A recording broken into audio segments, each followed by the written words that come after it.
um pequeno problema técnico aqui no som, né? Mas nossos anjos aqui já deram um jeito neles. Então vou voltar novamente, vou fazer uma oração novamente para a gente iniciar mais uma vez, tá? Feche seus olhos. Senhor nosso Deus, nosso Pai, muito obrigado, Senhor, porque estamos aqui mais uma vez reunidos na Tua presença para louvar e engrandecer o Teu santo nome, Pai.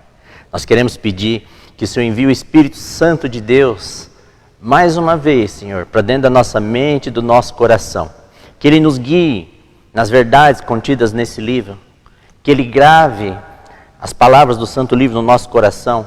Para que a gente possa realmente fazer a Tua vontade, Pai. Para que nós possamos realmente andar nos Seus caminhos e entender os Seus propósitos para as nossas vidas, Pai.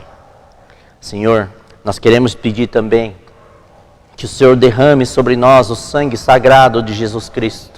Porque nós cremos no poder do sangue sagrado de Jesus Cristo, Senhor. Tudo isso nós te pedimos em nome de Jesus. Amém, Pai. Amém. Bom, então nós vamos ler vários versos para a gente entender um pouco mais a respeito desse nosso Deus, a respeito de Jesus Cristo.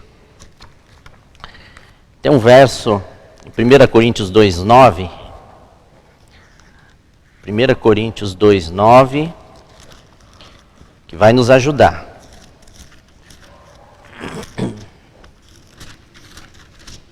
Que diz assim: nem olhos viram, nem ouvidos ouviram, nem jamais penetrou em coração humano o que Deus tem preparado para aqueles que o amam. Nós usamos muito esse verso aqui, quando a gente vai dar estudo a respeito da Cidade Santa. Mas se você estudar aqui o contexto dele, ele na verdade está falando de um outro assunto também. Aqui ele está falando a respeito da morte de Jesus Cristo na cruz. A morte de um Deus. E para a gente entender um pouco mais isso, como pode um Deus morrer, né? Um Deus que a Bíblia diz ser imortal, a gente vai ler vários versos da Bíblia para a gente entender um pouco mais a respeito do nosso Senhor Jesus Cristo. Então a gente vai rever 2 pontos rapidamente. O primeiro é, o que acontece com o homem quando ele morre? Eclesiastes 12:7 é um verso muito conhecido nosso, nós usamos muito ele. Ele vai nos dizer o que acontece quando a gente morre. E o pó volte à terra como era, e o espírito volte a Deus que o deu. A Bíblia diz que quando nós morrermos, se nós morrermos, antes da volta de Jesus, esse corpo vai voltar ao pó da terra. E o nosso fôlego, a nossa respiração, a nossa vida, vai voltar a Deus que o deu. Mas quem foi que deu? Porque a Bíblia diz que vai voltar a Deus que o deu, o nosso fôlego de vida. Em Atos 7:59 ele explica.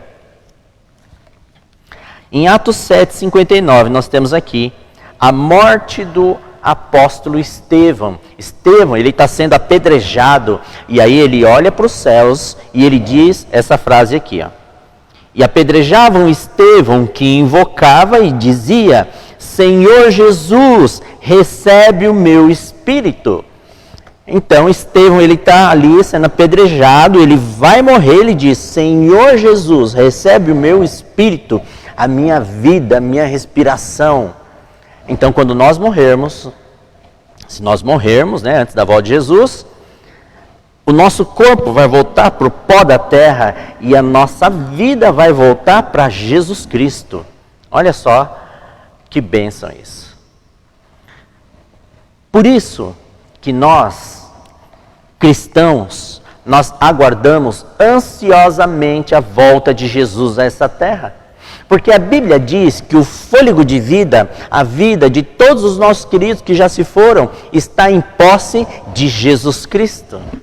Olha que bênção. E quando ele voltar a essa terra, Jesus vai trazer o fôlego de vida dos nossos queridos que já se foram, ou se nós mesmos já estivermos mortos até lá, e ele vai devolver, vai soprar o fôlego de vida sobre o pó da terra e nós vamos ressurgir.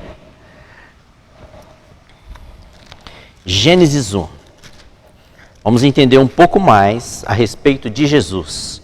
Em Gênesis 1 nós temos a criação. Todo mundo sabe que Deus criou tudo em 6 dias e descansou no 7º dia. E que Deus criou tudo com a sua palavra. Ele foi falando e tudo foi vindo à existência do nada.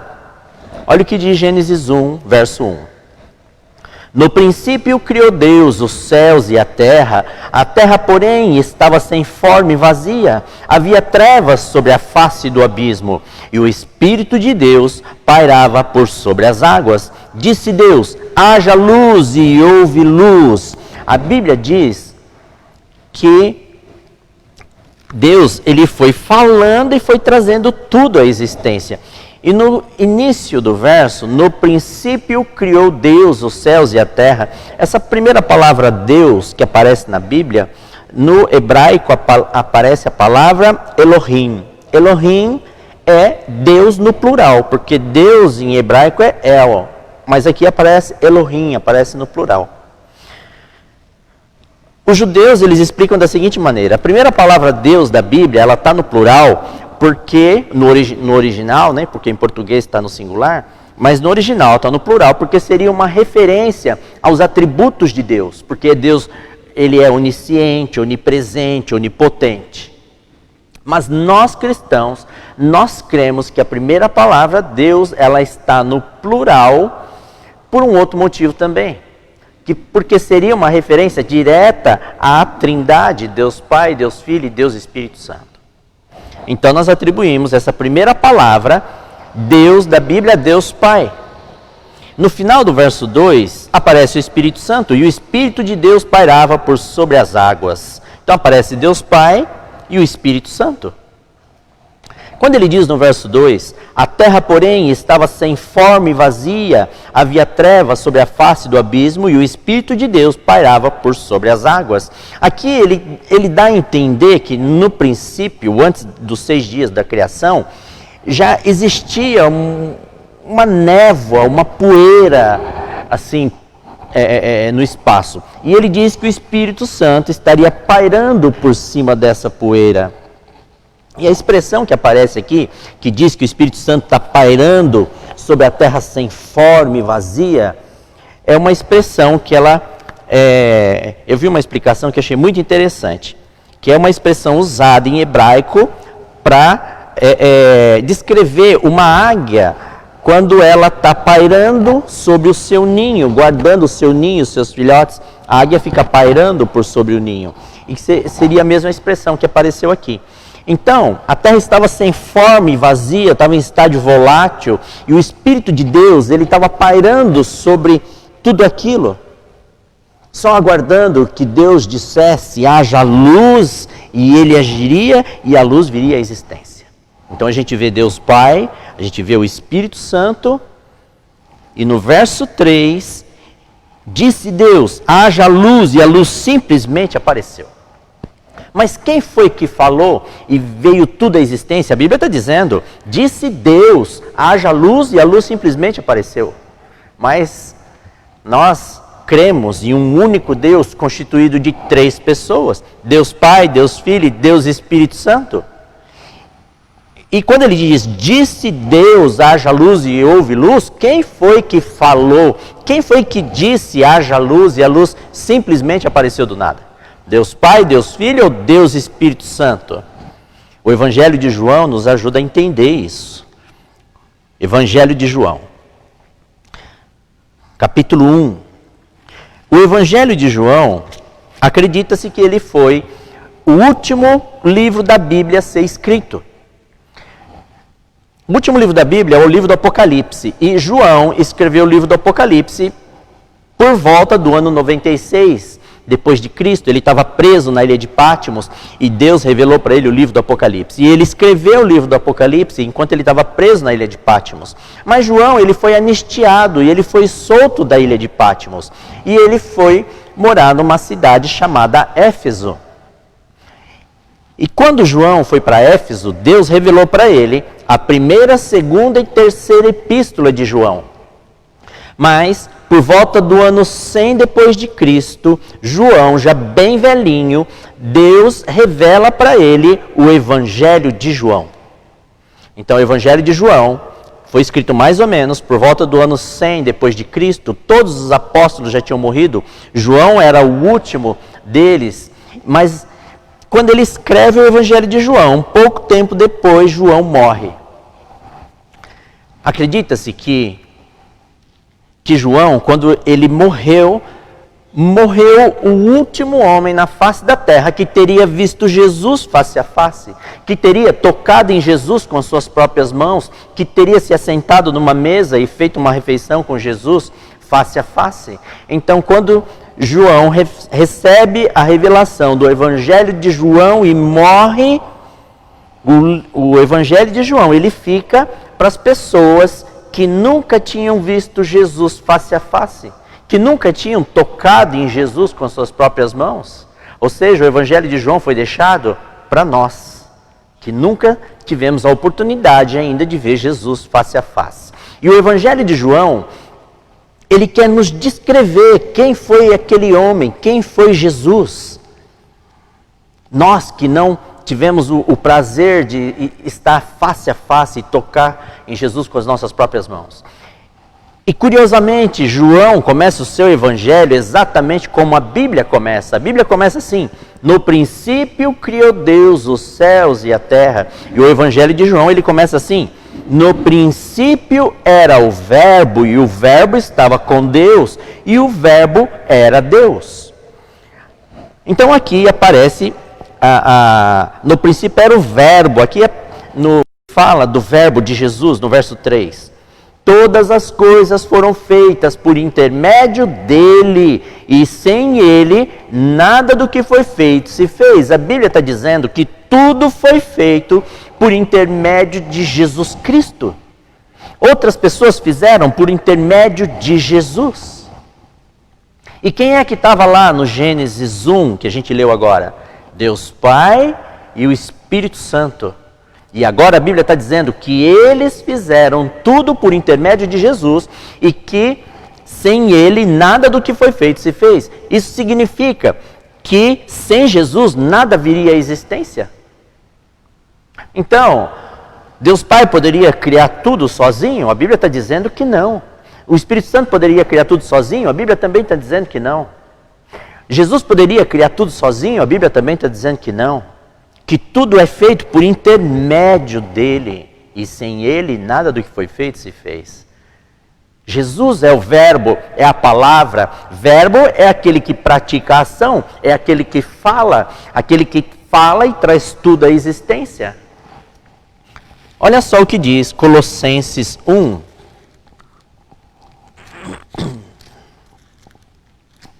Colossenses 1.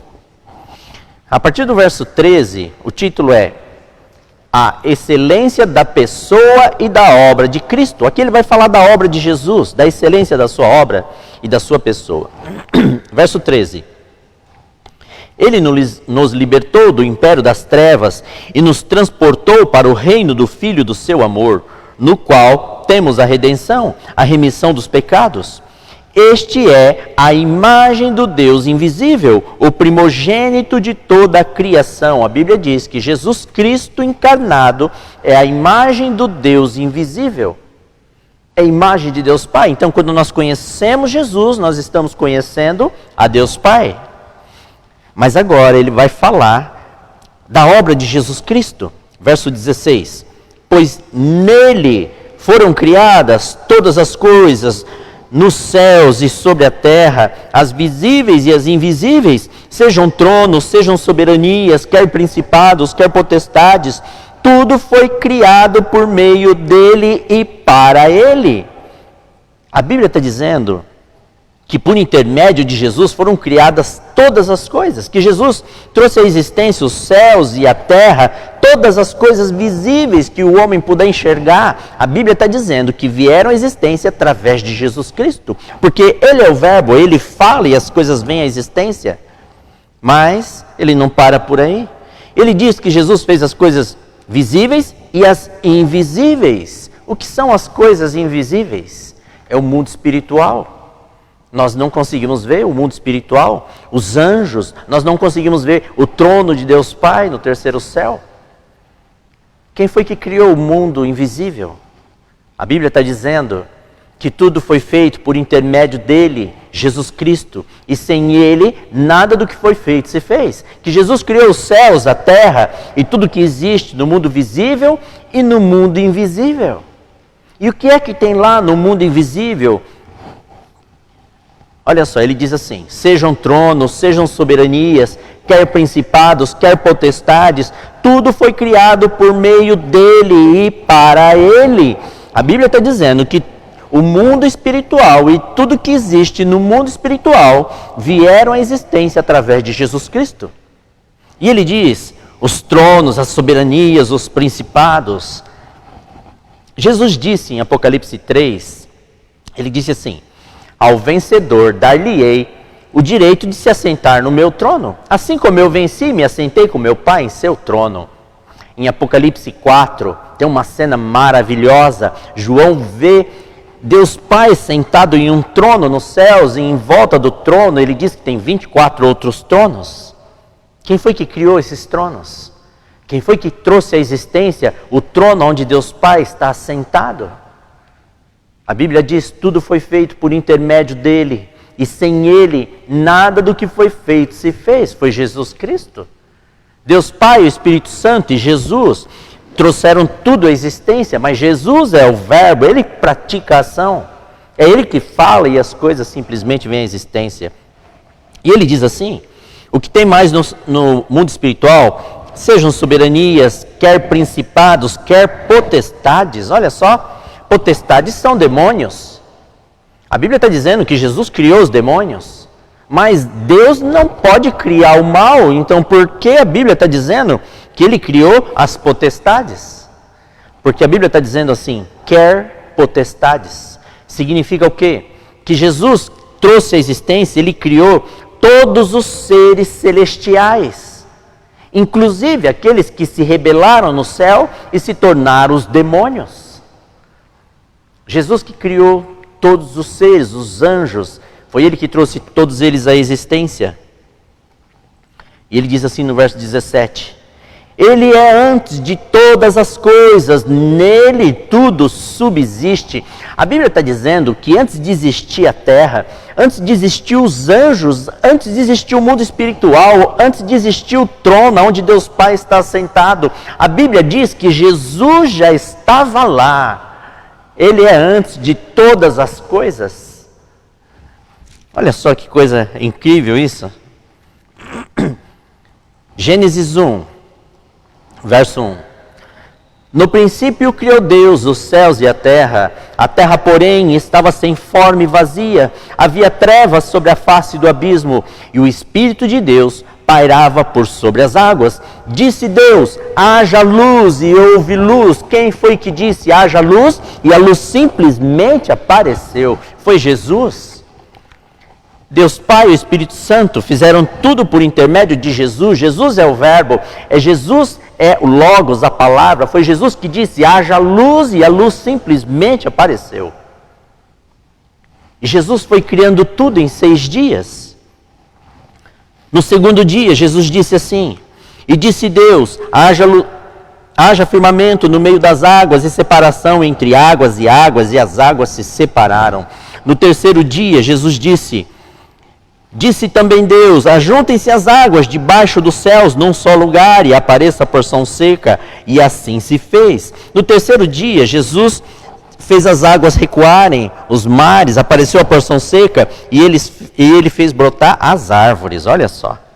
No quarto dia, verso 14, disse também Deus, haja luzeiros no firmamento dos céus, para fazerem separação entre o dia e a noite, e sejam eles para sinais, para estações, para dias e anos. E Jesus falou, e apareceram a lua, o sol e as estrelas, e todos os astros dos céus.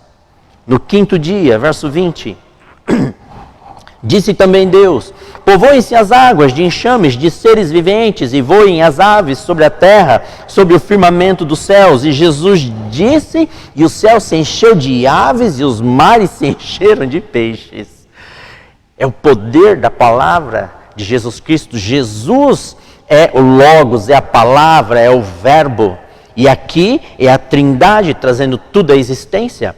Deus Pai, o Espírito Santo, e Jesus falando e trazendo tudo à existência. O sexto dia, verso 24, disse também Deus: produz a terra seres viventes, conforme a sua espécie, animais domésticos, répteis e animais selváticos, segundo a sua espécie, e assim se fez. E no sexto dia ele cria todos os animais para andar na face da terra. Verso 27, criou Deus, pois o homem à sua imagem, a imagem de Deus o criou, homem e mulher os criou. E aí Jesus faz o homem no sexto dia.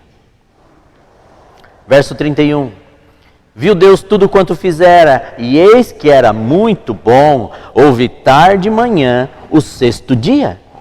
Gênesis 2:1, assim pois foram acabados os céus e a terra e todo o seu exército. Então em 6 dias, Deus, Jesus Cristo, ele falou e trouxe tudo à existência. O que foi que ele criou em 6 dias? Os céus, a terra e todo o seu exército. Gênesis 2:2, e havendo Deus terminado no dia 7º a sua obra que fizera, descansou nesse dia de toda a sua obra que tinha feito, e abençoou Deus o dia 7º e o santificou, porque nele descansou de toda a obra que como Criador fizera. Agora no verso 2, ele terminou de criar tudo em 6 dias, nos céus, na terra e todos os seus exércitos. Mas no 7º dia, diz que ele fez mais alguma coisa, olha só. E havendo Deus terminado no dia 7º a sua obra que fizera, descansou nesse dia. O que foi que Jesus fez no 7º dia? É o verso 3. E abençoou Deus o dia 7º e o santificou, porque nele descansou de toda a obra que como Criador fizera. Então ele criou, trouxe tudo à existência em 6 dias, e no 7º dia ele abençoou, santificou e descansou no 7º dia. Jesus trouxe tudo à existência, com a sua voz, ele foi falando e trazendo tudo à existência. Mas em Gênesis 2:2 é um verso muito controverso, porque aqui diz que Deus descansou no 7º dia. E por quê? Qual é a controvérsia disso? A controvérsia está em Isaías 40, verso 28. Olha só o que Isaías vai falar do Deus Criador. Isaías 40, verso 28, ele diz assim: não sabes, não ouviste que o eterno Deus, o Senhor, o Criador dos fins da terra, nem se cansa, nem se fadiga? Não se pode esquadrinhar o seu entendimento? A Bíblia diz que Deus descansou no 7º dia, que Jesus descansou no 7º dia da criação. Mas Isaías diz que ele não se cansa e nem se fadiga. Mas veja bem, lá em Gênesis 2, ele diz literalmente que Jesus descansou no 7º dia. E havendo Deus terminado no dia 7º a sua obra que fizera, descansou nesse dia. É a palavra hebraica Shavat, que nós lemos Shabat, que nós falamos em português sábado, significa descanso. Mas se Jesus não se cansa e nem se fadiga da sua criação, então por que ele descansou no 7º dia?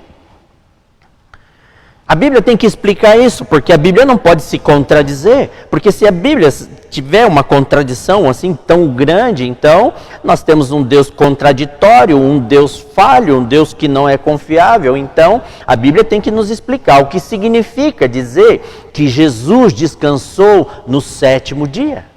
E a Bíblia nos explica. Em 1 Crônicas 28, 1 Crônicas 28, no verso 2. O contexto de 1 Crônicas é que Davi, o rei Davi, ele queria construir um templo para colocar a arca da aliança do Senhor, porque Deus se manifestava em cima da arca, no meio dos 2 querubins. E ele queria construir um templo bonito, suntuoso, para colocar a arca lá dentro, para que Deus se manifestasse sobre a arca, para que nós pudéssemos entrar nesse templo e nos prostrar diante o estrado dos pés do nosso Deus. Mas Deus não permitiu, nós conhecemos a história. Deus disse para Davi: Davi, você não vai construir o meu templo, Davi.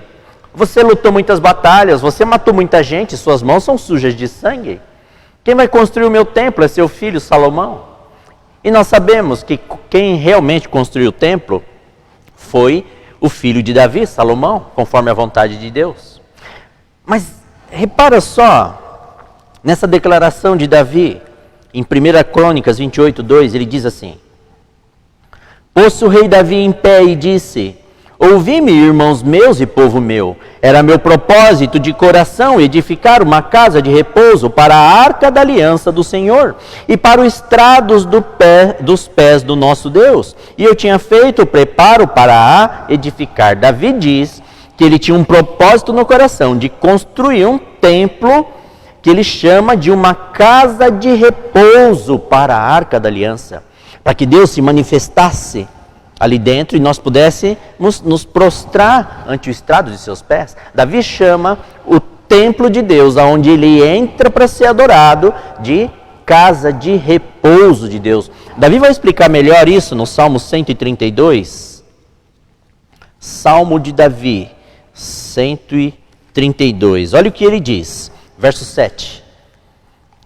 Entremos na sua morada, adoremos ante o estrado de seus pés.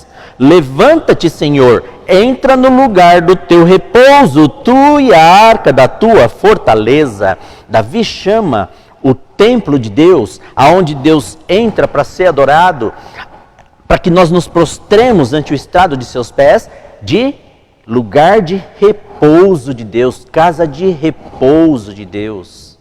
No verso 13 ele diz assim: pois o Senhor escolheu a Sião, preferiu-a por sua morada. Este é para sempre o lugar do meu repouso, aqui habitarei, pois o preferi. Se é uma representação de Jerusalém, uma representação dos céus também. E Deus diz, este é para sempre o lugar do meu repouso, aqui habitarei, pois o preferi.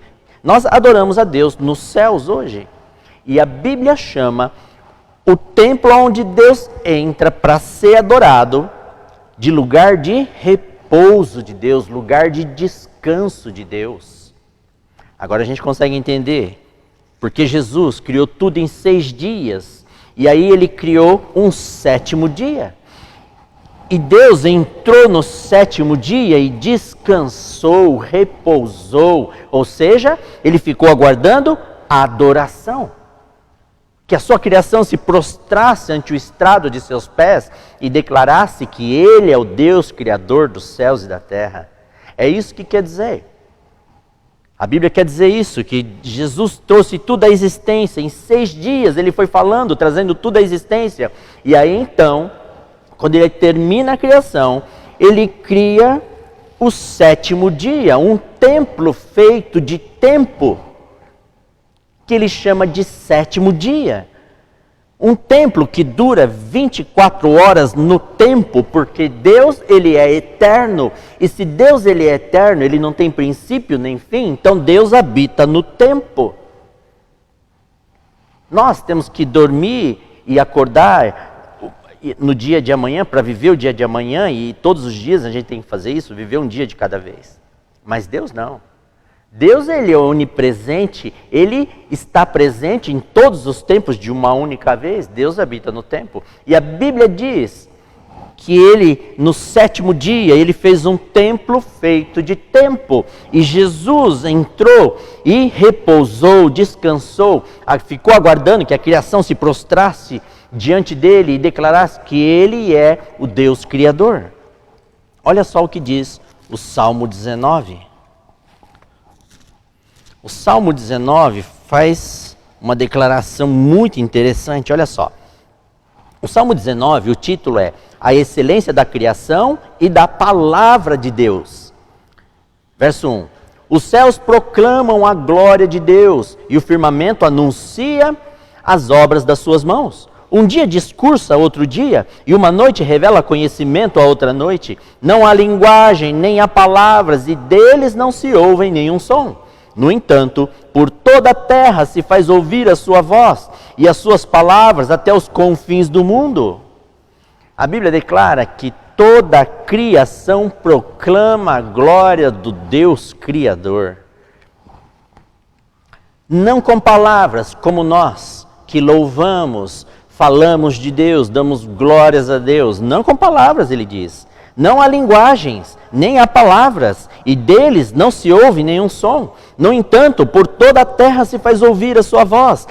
Tudo que Jesus trouxe à existência em 6 dias, a Bíblia diz que proclamam a glória de Deus, que louvam a Deus. E naquele primeiro sábado da criação, Jesus entrou no seu templo feito de tempo, o 7º dia. E a Bíblia declara que toda a criação adorou e declarou a glória de Jesus Cristo. O Salmo 148, ele traz essa adoração da terra e os céus adorando a Jesus Cristo. O Salmo 148, o título é Um Coro de Aleluias. Do verso 1 até o verso 6, ele descreve o que aconteceu nos céus naquele primeiro sábado. E do verso 7 em diante é o que aconteceu na terra. Se ouviu, a Bíblia diz, um coro de aleluias, dando glórias ao Deus Criador dos céus e da terra.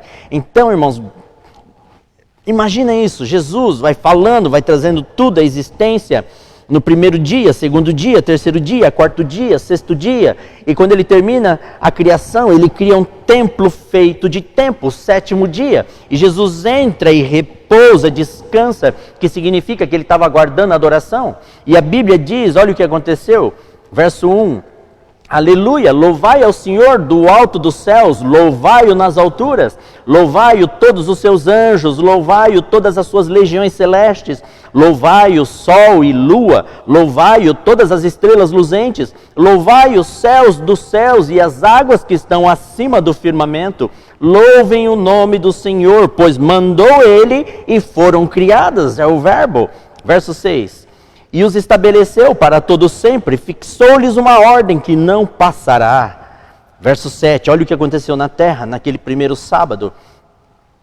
Louvai ao Senhor da terra, monstros marinhos e abismos todos, fogo e saraiva, neve, vapor e ventos procelosos que lhe executam a palavra, montes e todos os outeiros, árvores frutíferas e todos os cedros, feras e gados, répteis e voláteis, reis da terra e todos os povos, príncipes e todos os juízes da terra, rapazes e donzelas, velhos e crianças, louvem o nome do Senhor, porque só o seu nome é excelso, a sua majestade é acima da terra e dos céus. Amém.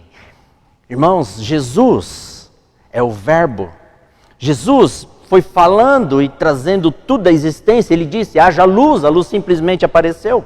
Ele disse, haja separação entre águas, e as águas se separaram, apareceu o horizonte. Ele diz, apareça a porção seca e produza árvores, e elas cresceram, somente com o poder da sua palavra. No 4º dia, Jesus criou as estrelas, o sol e a lua. No 5º dia, Jesus falou, e os céus se encheram de aves, e o mar se encheu de peixes. No 6º dia, Jesus criou todos os animais para andar sobre a terra e criou o homem. E no 7º dia, ele criou um templo feito de tempo. Por um motivo óbvio, porque ele não criou um templo feito de aço, de ouro, de rocha? Porque a Bíblia declara no Salmo 148, que toda a criação louva a Jesus Cristo no dia de sábado, declarando que Ele é o Deus Criador dos céus e da terra. Como que uma estrela, uma montanha, uma ave, o fogo, a neve, o vapor, como eles iam entrar em um templo físico para adorar Jesus Cristo? Jesus, na sua sabedoria, criou um templo feito de tempo, que dura 24 horas. E não importa onde você esteja, você pode estar preso a uma cama de um hospital, você pode estar preso em uma penitenciária, não importa onde você esteja, mas a Bíblia diz que o templo de Deus, ele chega até você. O Santo Sábado chega nas estrelas, para que as estrelas proclamem que Jesus é o Deus Criador dos céus e da terra.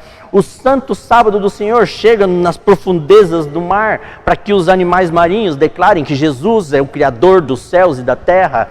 O templo de Deus, ele chega em todo lugar. A Bíblia declara, irmãos, que nos sábados, Jesus Cristo, ele entra no seu templo feito de tempo e descansa, repousa, ou seja, fica aguardando que nós declaremos que Ele é o Deus Criador dos céus e da terra. Ele fez um templo feito de tempo. E sábado após sábado, desde aquele primeiro sábado da criação, sábado após sábado, toda a criação louva e engrandece e declara que Jesus Cristo é o Criador dos céus e da terra. Gênesis 2, verso 7. Então formou o Senhor Deus ao homem do pó da terra e lhe soprou nas narinas o fôlego de vida, e o homem passou a ser alma vivente. Aqui ele narra como Jesus fez o homem.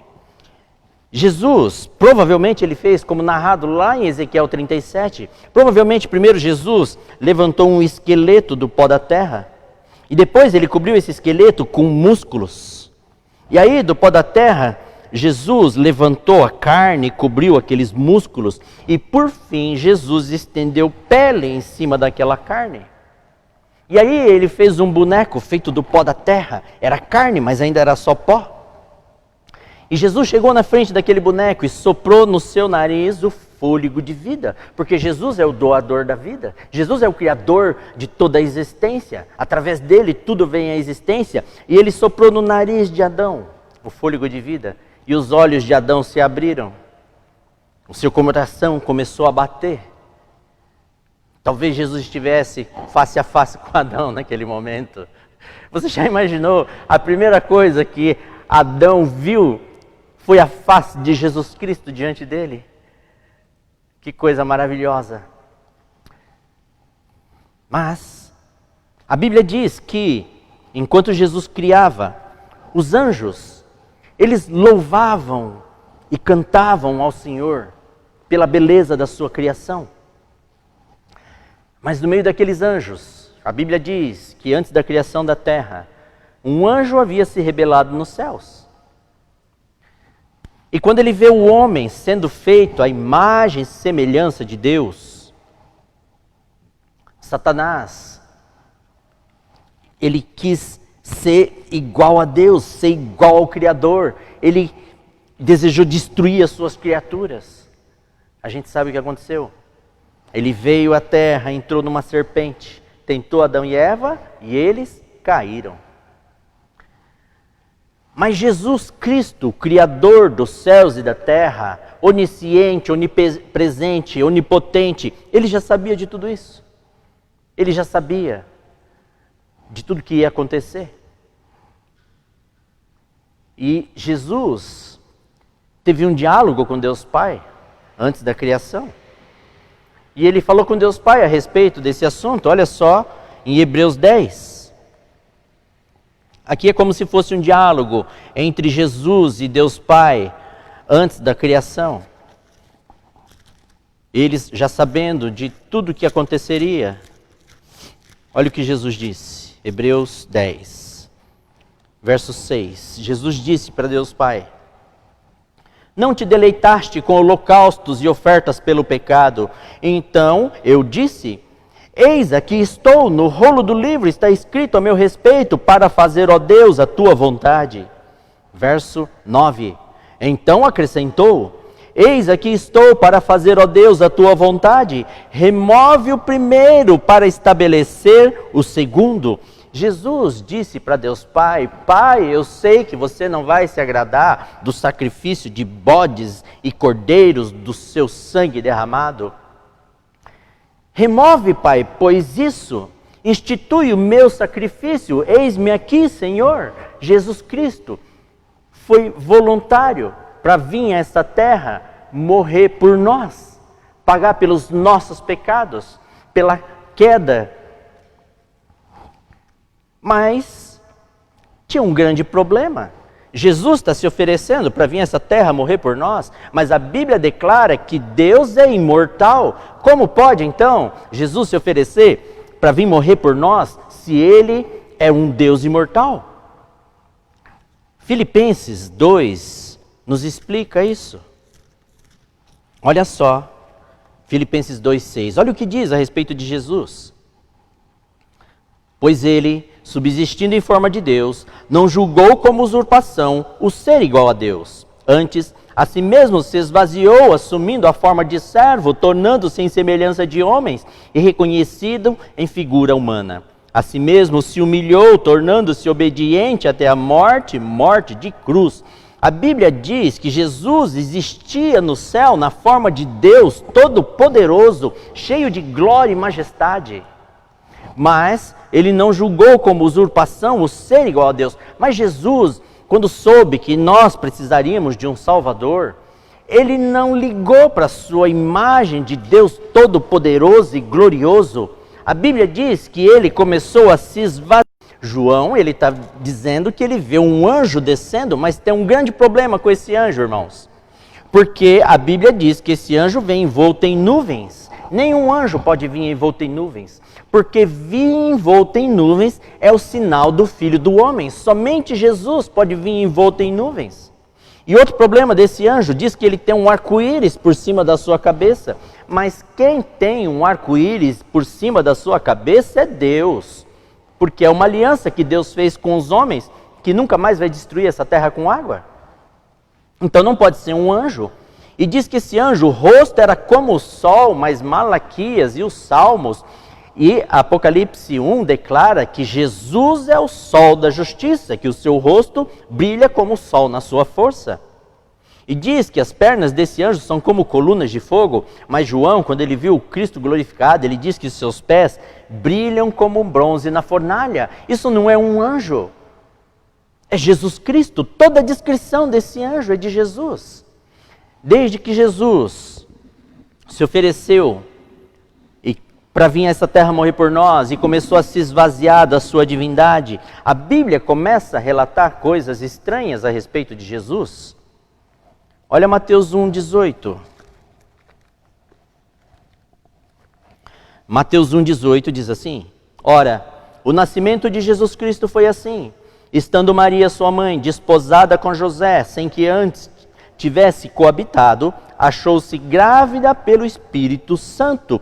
E de repente, a Bíblia narra Jesus aparecendo na terra na forma de um homem. Em várias partes vai aparecer na Bíblia um anjo com a descrição de Jesus. Jacó lutou com um anjo e depois ele diz assim: eu lutei com Deus. Em várias partes. E agora, de repente, Jesus aparece na forma de um homem. O que significa isso? Olha Números 21. Desde que Jesus se ofereceu para vir a essa terra, morrer por nós, a Bíblia começa a narrar fatos estranhos. Em Números 21, Moisés está conduzindo o povo pelo deserto.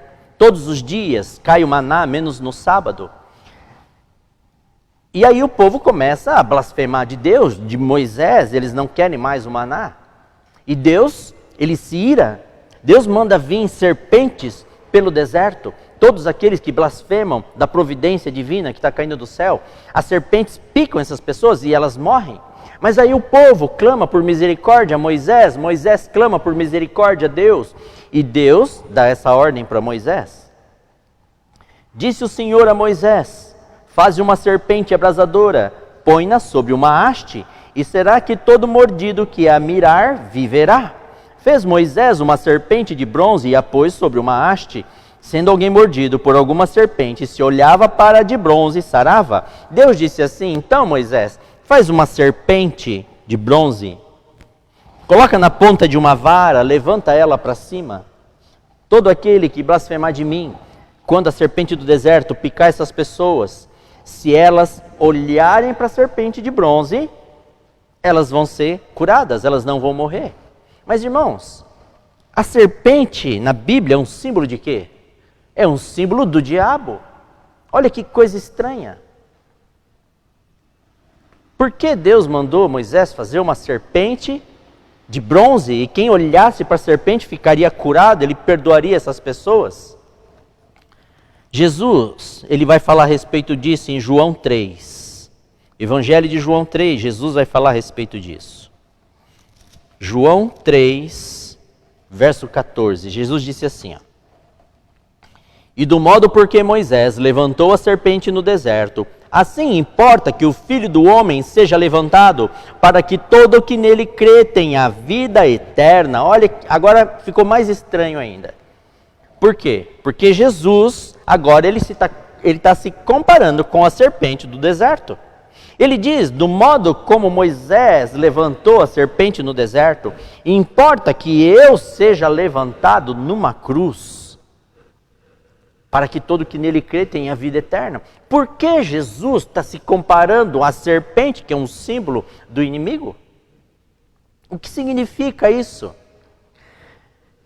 É porque quando Jesus ele foi crucificado, a Bíblia diz que ele se tornou o maldito. Porque o peso de todos os pecados dos salvos recaíram sobre ele na cruz e ele se tornou o maldito. Assim como o pecado entrou por Satanás nessa terra. E Jesus se compara agora à criatura mais vil, mais baixa que existe. O que significa isso? Primeiro, ele começa a aparecer com o nome de um anjo. De repente, ele aparece em Mateus 1,18 na forma de um homem. E agora Jesus se compara à criatura mais baixa, mais vil que existe, a serpente. Vamos entender o que significa isso. Lucas 23, 44. A morte de Jesus na cruz. Já era quase a hora sexta, e escurecendo-se o sol, houve trevas sobre toda a terra, até a hora nona. E rasgou-se pelo meio o véu do santuário. Então Jesus clamou em alta voz, Pai, nas tuas mãos entrego o meu espírito. E dito isso, expirou. Nós fomos feitos do pó da terra. Do pó da terra. Nós não fomos feitos do ouro, do metal. Nós fomos feitos, a Bíblia diz, do pó da terra. A matéria mais insignificante que existe. A matéria que atrapalha a nossa vida, não é? Ela pega na nossa roupa, a gente tem que lavar a roupa, ela pega nos seus móveis, no chão da casa, você tem que limpar, jogar ela fora, mas todos os dias ela volta. É uma matéria tão insignificante, de tão insignificante ela atrapalha a nossa vida. E ela não serve para nada, o pó.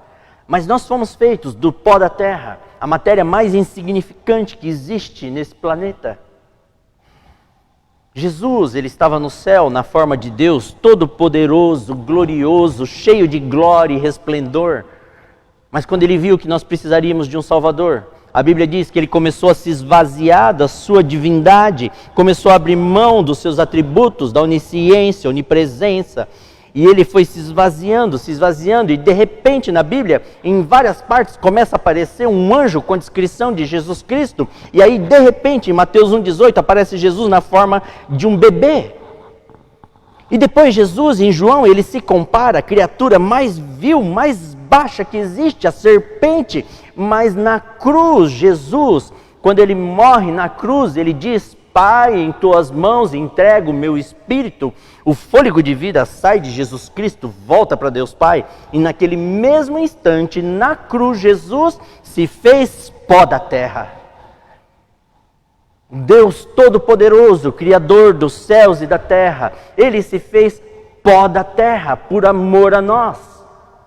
Por isso a Bíblia diz, nem olhos viram, nem ouvidos ouviram, nem jamais penetrou no coração humano, o que significa a morte de um Deus imortal. Jesus Cristo, o Criador dos céus e da terra. E Jesus morreu sexta-feira, às 3 da tarde. Tiraram o corpo dele, colocaram numa sepultura. E Jesus guardou o sábado na sepultura. Mesmo morto, ele guardou o sábado na sepultura. E Jesus ressuscitou na primeira hora do domingo. E Jesus ressuscita na primeira hora do domingo e ele vai aos céus. Filipenses 2:8. Olha o que diz. Filipenses 2. 8. E Jesus vai aos céus.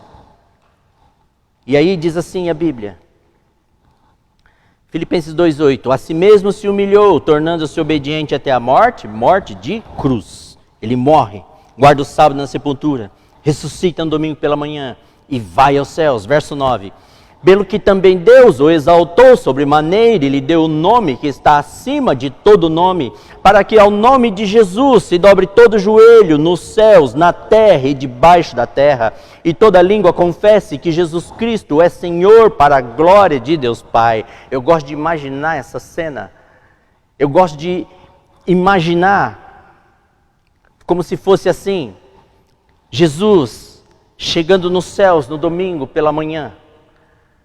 E aí então, lá está o trono de Deus Pai. Apocalipse diz que tem milhões e milhões de seres viventes.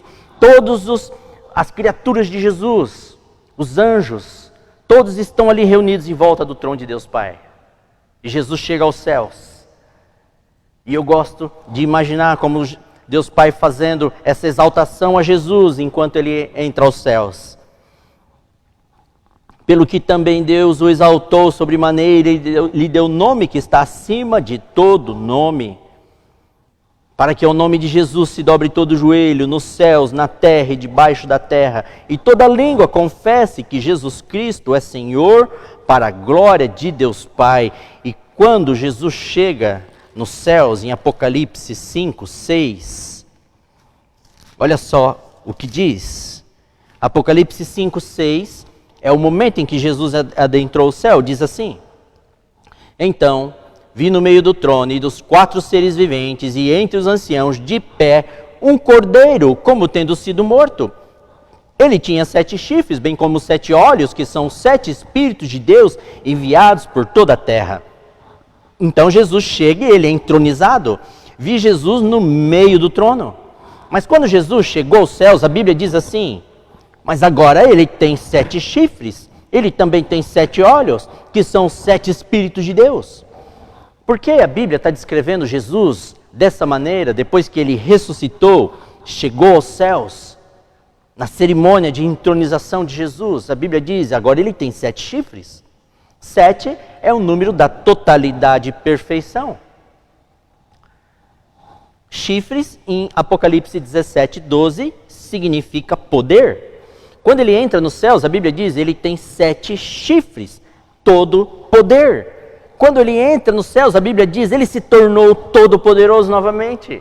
E a Bíblia também diz assim, bem como 7 olhos, diz que ele tem 7 olhos. Agora, o que são 7 olhos? Provérbios 15, verso 2, olha o que são 7 olhos. Provérbios 15, verso 2. Os olhos do Senhor estão em todo lugar, contemplando os maus e os bons. Os olhos estão, é uma referência à onipresença. Contemplando em todo lugar é uma referência à onisciência. Quando Jesus entra nos céus, a Bíblia diz, ele tem 7 chifres, ele se tornou todo poderoso novamente. Ele tem 7 olhos, ele se tornou onisciente, onipresente de novo. Olha só, o que é isso? É Jesus se enchendo novamente de toda a sua divindade. E diz também que ele tem os 7 Espíritos de Deus, que está em Isaías 11, 2. Vamos ver o que são os 7 Espíritos de Deus. 7 Espíritos de Deus, Isaías 11, verso 2 diz assim: repousará sobre ele o Espírito do Senhor, o Espírito de sabedoria, o Espírito de entendimento, o Espírito de conselho, o Espírito de fortaleza, o Espírito de conhecimento e o Espírito de temor ao Senhor. Quando Jesus chega nos céus no domingo pela manhã, a Bíblia diz, ele tem 7 chifres, se tornou todo poderoso, ele tem 7 olhos, se tornou onisciente, onipresente, ele tem os 7 Espíritos de Deus. Toda a divindade se manifesta novamente em Jesus Cristo. Quando ele veio a essa terra, ele se esvaziou da sua divindade para poder vir a essa terra morrer por nós. Quando ele morre, ressuscita no terceiro dia, ele vai aos céus, e quando ele chega aos céus, a Bíblia diz, ele se tornou todo-poderoso, onisciente, onipresente, e ele vai se enchendo de toda a sua divindade, e Jesus está nos céus como nosso Deus, mesmo em carne, o Deus todo-poderoso novamente, cheio de glória e majestade. É esse Senhor que nós seguimos. E Jesus chegou aos céus em meio a honras e glórias e louvores. Assim ele foi recebido nos céus. Por isso que nós aguardamos ansiosamente a volta de Jesus Cristo a essa terra. E nós cristãos, nós não temos que temer nem mesmo a morte. Porque se nós morrermos, a Bíblia diz que o nosso corpo pode voltar para o pó. Mas a nossa vida vai voltar para o poder de Jesus Cristo. E Jesus é o Criador dos céus e da terra, o Deus Todo-Poderoso. E se nós morrermos, nós não temos que temer nem mesmo a morte. Porque Jesus vai voltar a essa terra. E Ele vai soprar o nosso fôlego de vida sobre o pó da terra e nós vamos ressurgir. Esse é o nosso Senhor. Jesus é o Criador dos céus e da terra. Ele é o Verbo, é o Logos, a Palavra. E é esse Senhor que nós aguardamos ansiosamente que Ele volte a essa terra para nos buscar. E nós não temos que temer nem mesmo a morte. Muitos estão temendo o mundo, o caos que acontece lá fora. Nós não temos que temer o mundo. Nós temos que nos cuidar, mas não temer. Muitos estão com medo do vírus. Nós não temos que ter medo do vírus. Nós temos que nos cuidar simplesmente. Cuidar do nosso corpo. Mas nós não temos que temer. Muitos estão com medo da morte, de pegar essa doença e morrerem. Mas nós não temos que temer nem mesmo a morte, porque se nós morrermos, o nosso corpo pode ir para o pó da terra, mas o nosso fôlego de vida vai voltar para Jesus Cristo, o Senhor, Criador dos céus e da terra. E quando Ele voltar a essa terra, Ele vai fazer um boneco. Ele vai tirar um esqueleto do chão, vai cobrir esse esqueleto de músculos, vai cobrir esses músculos de carne, vai estender pele sobre ele.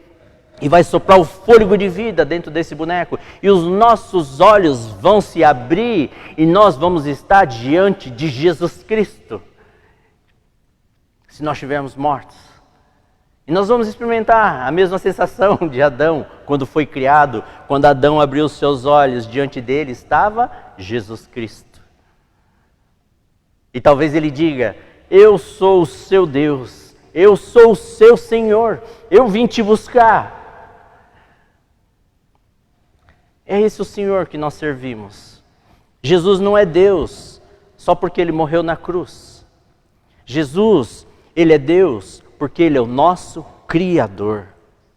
E se você quer declarar que Jesus Cristo é o seu Criador, Jesus deixou um templo feito de tempo que Ele chama de sétimo dia, que Ele chama de Shabat, sábado, que significa descanso. E a Bíblia declara que todos os sábados Jesus entra no seu templo feito de tempo. E Ele fica aguardando que você declare que Ele é o seu Deus, o seu Criador. E como é que nós declaramos isso? Lá em Êxodo 20, no verso 8 diz: não fazendo nenhum trabalho, não seguindo atrás dos nossos próprios interesses, mas trabalhando nesse dia somente para Ele e para o próximo. Dessa maneira nós declaramos que Jesus Cristo é o nosso Deus, porque Ele é o nosso Criador. Eu venho de uma família de não cristãos. Eu sou cristão há pouco tempo também, 4 anos e pouco. Antes disso eu andava pelo mundo, atrás da minha própria vontade, atrás do que a TV dizia que era bom para mim, atrás do que a gente via nas revistas, né? E a gente vai vivendo dessa maneira. E aí um dia eu tive um encontro com Jesus Cristo, sem merecer.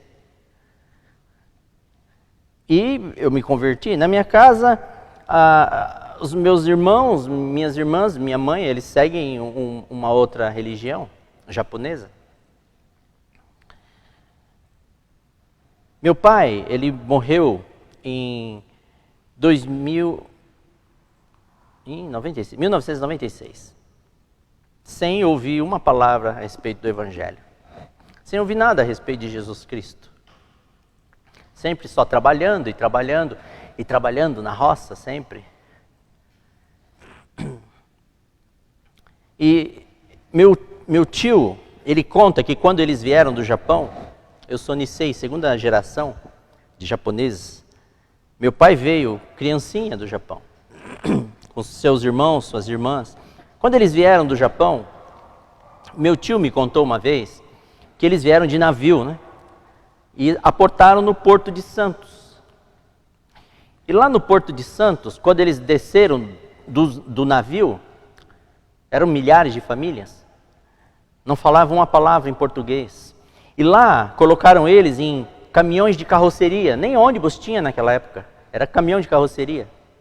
E ali meu avô, minha avó, com meu pai, meus tios, tias, subiram na carroceria daquele caminhão. E aquele caminhão, ele entrou mata adentro. E ele andou a noite toda na mata fechada.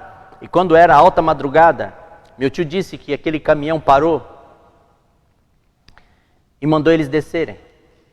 E aí meu avô, minha avó, meu pai, eu acho que meu pai tinha 3 anos de idade, eles desceram todos do caminhão e não sabiam falar português. O motorista falou mais ou menos assim: olha, dessa árvore aqui até essa árvore aqui, ó, é aonde vocês vão ficar. E aí ele entrou no caminhão e foi embora. E deixou eles ali, alta madrugada, diante de uma mata virgem, para iniciar a sua vida.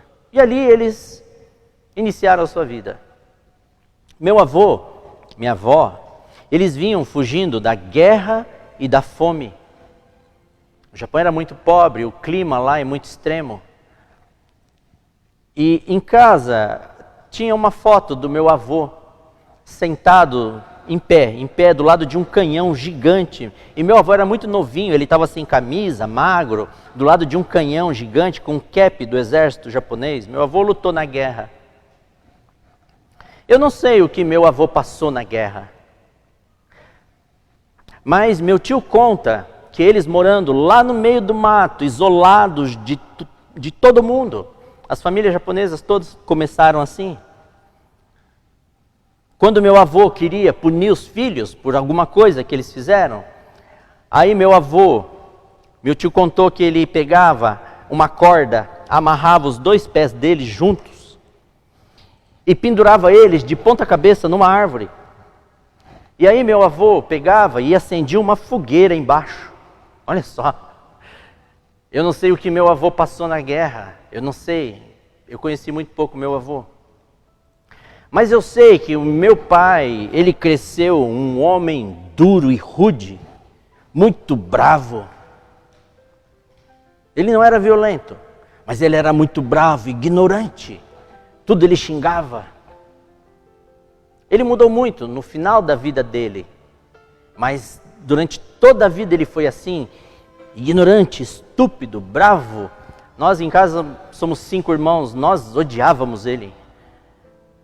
Nós odiávamos nosso pai. Imagina, adolescentes, indo agora para as escolas, convivendo com os brasileiros, né? Então a gente odiava muito meu pai. Eu lembro que algumas vezes, quando eu era muito pequeno, eu devia ter, sei, 10, 12 anos, eu lembro que no quarto do meu pai, na cômoda, tinha um revólver e tinha um espelho assim. Várias vezes, quando não tinha ninguém em casa, às vezes eu pegava aquele revólver e eu ficava ali olhando para o revólver, pensando assim, que se eu matasse meu pai, a gente ia ser mais feliz, que nosso sofrimento ia acabar. Que toda aquela ignorância, aquela estupidez que a gente vivia, que tudo aquilo ia ter fim. Várias vezes eu pensei nisso. Meu pai mudou muito no final da vida. Ele morreu em 1996. Morreu de um infarto fulminante. Era um homem totalmente diferente. Eu lembro que eu vi muitas vezes na roça meu pai, aquele homem bravo, duro, ele sentado num caixote de madeira, olhando para o horizonte, e meu pai olhava sério para o horizonte, e ele chorava muito, escorria lágrimas, ele ficava com a camisa toda molhada, chorando em silêncio, olhando para o horizonte. Ele não era um homem feliz, com certeza. Algumas vezes eu vi isso acontecer. E eu perguntava para os meus irmãos, mas você não viu? Ele estava lá chorando de novo. E eles falavam, não vi, nunca ninguém viu.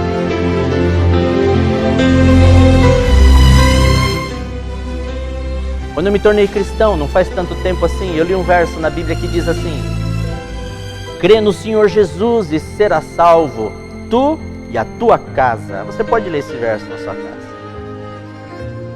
Lá não diz assim, crê no Senhor Jesus e vai ser salvo você e os seus agora. Não, ele diz, crê no Senhor Jesus e será salvo tu e a tua casa. Meu pai já tinha morrido há muito tempo. Mas aí eu me lembrei, quando eu li esse verso, eu pensei, será que meu pai vai se salvar ou não? E aí veio na minha mente aquelas vezes que ele estava lá, aquele homem rude, olhando para o horizonte e chorando sozinho. E aí eu pensei, eu acho que já era o Espírito Santo quebrantando o coração dele. Já era Jesus Cristo transformando o coração dele. Porque Jesus sabia que um dia eu ia me tornar cristão. Jesus sabia que um dia eu ia ler esse verso, crê no Senhor Jesus e será salvo, tu e a tua casa. E um dia eu ia dizer para Jesus Cristo, você diz, se você crê em mim, a minha casa vai ser salva, mas meu pai já morreu. E Jesus já sabia de tudo isso, e eu creio hoje que ele quebrantou o coração do meu pai. Por isso que meu pai ficava lá, sentado naquele caixote, olhando para o horizonte, chorando, sozinho. Ali era o Espírito Santo quebrantando o coração dele. E eu creio que quando Jesus voltar a esse mundo, para nos buscar, quando ele aparecer nas nuvens dos céus com seus anjos, quando ele for ressuscitar os mortos, ele vai soprar o fôlego de vida sobre o pó da terra. Todos os mortos salvos vão ressuscitar. Nós, se estivermos vivos, a Bíblia diz, nós vamos ser transformados num piscar de olhos. E aí, os anjos vão nos recolher para encontrar Jesus na altura das nuvens. E eu creio que quando eu estiver subindo, eu vou olhar para o lado, e ali vai estar o seu Oscar, meu pai. Porque Jesus Cristo é Deus, e Ele é onisciente, onipresente, onipotente, Ele sabe de tudo. E Ele disse, crê em mim, será salvo, tu e a tua casa. Então eu vou persistir nesse caminho, até a volta de Jesus Cristo. Porque eu tenho certeza que quando Ele ressuscitar os mortos, eu vou olhar ali do lado, quando a gente estiver subindo para encontrar Ele na altura das nuvens. E eu vou olhar, meu pai vai estar ali. Jesus, Ele não tem o poder só de ressuscitar os mortos. Jesus, Ele tem o poder de transformar as nossas vidas. Jesus tem o poder de transformar o nosso coração. Jesus tem o poder de transformar quem nós somos. Jesus tem o poder de nos dar uma vida nova, de fazer de nós pessoas melhores. Quantos de nós gostaríamos de que as pessoas olhassem para a gente e dissessem assim, poxa vida, ali vai um homem de Deus de verdade. Um homem de Deus de verdade. Quantos de nós gostaríamos que as pessoas apontassem e dissessem, ali vai uma mulher de Deus. Aquela ali é uma mulher de Deus de verdade. Quantos de nós gostaríamos de ser amados pelas pessoas? Quantos de nós gostaríamos de ter uma vida diferente? De que tudo fosse diferente? Jesus, Ele pode nos dar uma vida nova. Ele pode transformar quem nós somos. Ele pode transformar o nosso coração. Se necessário for, Ele pode nos tirar do pó da terra, transformados. Mas Ele pode nos transformar enquanto nós ainda estamos vivos. Basta. A Bíblia diz que nós confessemos os nossos pecados a Ele.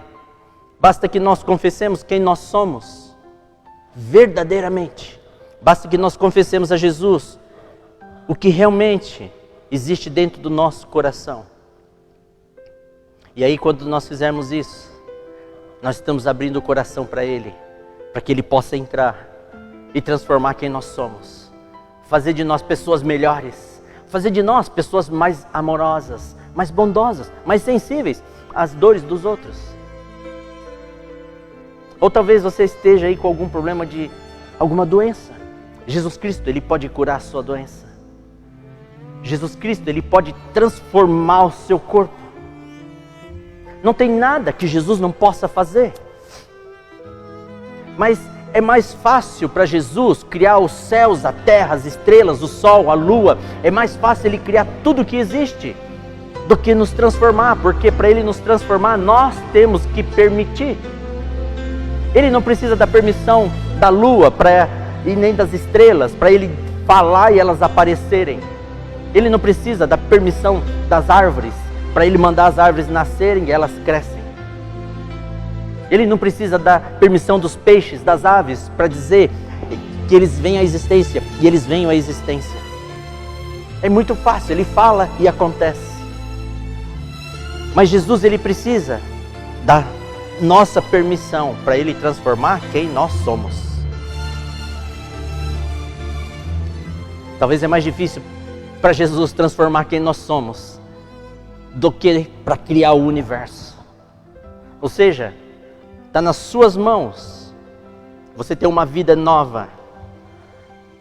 Ele fazer de você uma pessoa diferente. Ele fazer de você uma pessoa melhor. Está nas suas mãos. Basta que você abra o coração para Ele, conte para Ele quem você é, o que se passa dentro do seu coração. Abra o seu coração para Jesus Cristo, para que Ele possa entrar e fazer uma mudança dentro de você. Nós vamos terminar agora com uma oração de entrega do nosso coração ao Criador dos céus e da terra, nosso Deus. Tudo foi feito por intermédio dele. Deus Pai e o Espírito Santo fizeram tudo por intermédio de Jesus Cristo. E a Trindade pode vir, habitar no nosso coração e transformar quem nós somos e nos dar uma nova vida também. Feche seus olhos, vamos fazer uma oração. Senhor, nosso Deus, nosso Pai, muito obrigado, Senhor, pelo Teu livro sagrado. Muito obrigado por todas as revelações que o Senhor nos deixou.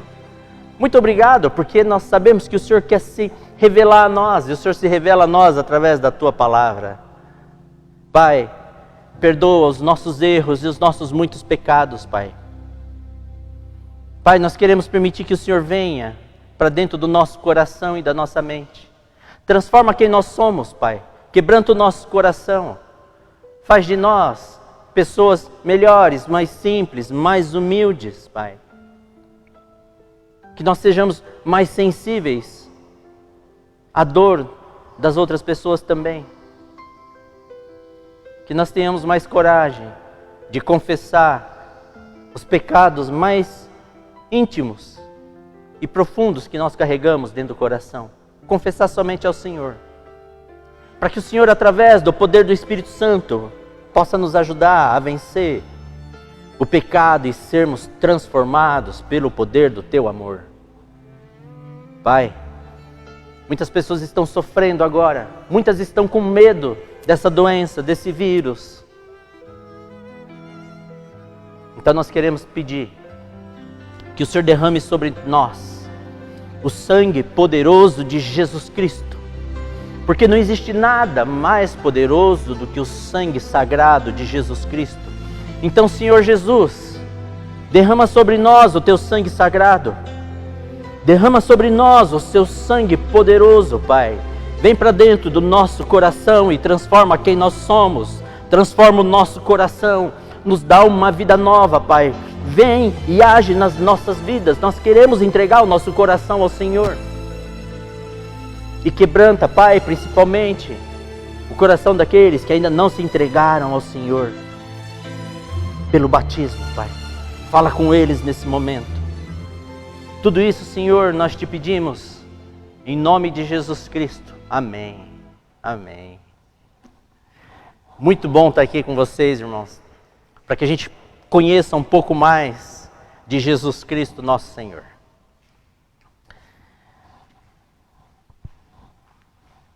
irmão.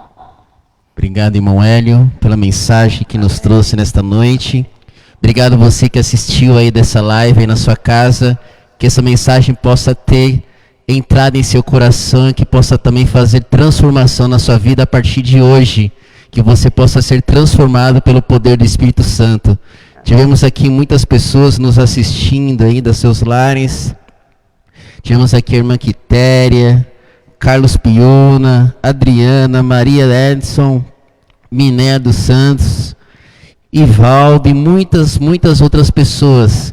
Que todos vocês sejam uma bênção para você no seu lar, seja uma bênção no seu lar e para toda a sua família e vizinhos. Até a próxima live, se Deus quiser. Tenha uma ótima semana com a graça e a paz do nosso Senhor Jesus Cristo. Amém a todos.